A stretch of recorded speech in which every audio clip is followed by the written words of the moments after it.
Hi welcome to YouTube channel Sai edu pharma. आज हम देखेंगे MCQs on targeted drug delivery systems. इसके पहले हम कुछ videos already targeted drug delivery और कंट्रोल रिलीज के ऊपर अपलोड कर चुके हैं। वो फुल वीडियोस आप देख लीजिए, उसके बाद ये एमसीक्यूज सॉल्व करेंगे। फर्स्ट क्वेश्चन है, which of the following is the primary goal of targeted drug delivery? Options है increase drug solubility, reduce drug toxicity and enhance efficacy, lower manufacturing cost, increase bioavailability only। तो इसमें आप देख लीजिए, first solubility वाला option तो नहीं होगा, मैन्युफैक्चरिंग कॉस्ट वाला भी नहीं होगा क्योंकि टारगेटेड में मैन्युफैक्चरिंग कॉस्ट ज्यादा होती है। अब बचा बी और डी, तो आंसर होगा B, to reduce drug toxicity and enhance efficacy. What type of targeted drug delivery system uses ligands to bind to specific receptors on cells? Option is controlled release, passive targeting, active targeting, or immediate release. So your answer is C, that is active targeting. Which of the following materials is commonly used in nanocarrier based drug delivery? Polyethylene glycol, calcium carbonate, starch, titanium oxide. तो यहाँ पर answer होगा polyethylene glycol. What is the primary mechanism behind passive targeting in drug delivery? A. Binding to specific receptors. B. Enhanced permeability and retention effect. Antibody antigen interaction. और D enzymatic degradation. तो यहाँ पर कौन सा mechanism होता है? तो enhanced permeability and retention यानी ईपीआर इफेक्ट जो है वो पैसिव टारगेटिंग में होता है।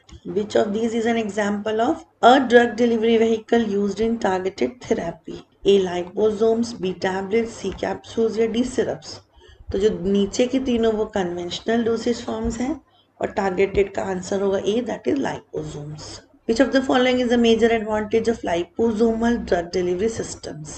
A. Rapid drug clearance. B. Non-selective distribution. C. Protection of drug from degradation. or D. Decreased drug absorption. तो यहाँ आंसर है C, protection of drug from degradation. Monoclonal antibodies are often used in targeted drug delivery to A. Prevent side effects. B. Improve drug solubility. C. Target specific cancer cells. और D. Increase drug half-life only. तो यहाँ answer होगा C, to target specific cancer cells. 8. The EPR effect is most commonly exploited in the treatment of infectious diseases, neurological disorders, cardiovascular diseases, or cancer. So your answer is cancer. Which of the following best describes dendrimers in drug delivery? One-dimensional polymer chains, highly branched tree-like polymers, linear drug carriers और uncharged lipid molecules. So dendrimers हम जानते हैं branched होता है tree like. So answer is B. In targeted drug delivery, smart nanoparticles can release drugs in response to A. Blood flow, B. Temperature, pH or enzymes, C. Muscle contraction, D. Nutrient availability.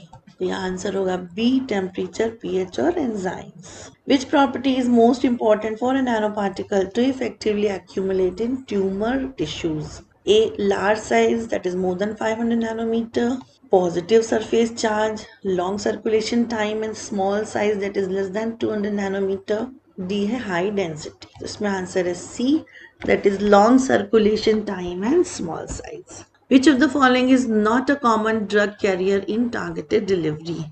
Micelles, liposomes, microspheres या paracetamol? तो बहुत simple है, paracetamol एक drug है, तो answer है paracetamol, that is D. Which type of targeting is achieved by modifying drug carriers with antibodies? Passive targeting, active targeting, mechanical targeting या diffusive targeting? जिसमें आंसर है active targeting. Which of these factors can trigger drug release in a stimuli responsive drug delivery system? A. Light, B. Ultrasound, C. Magnetic field या D. all of the above? तो इसमें answer होगा all of the above. The process by which nanoparticles are taken up by cells is called phagocytosis, endocytosis, exocytosis या diffusion? Here answer is B, that is endocytosis.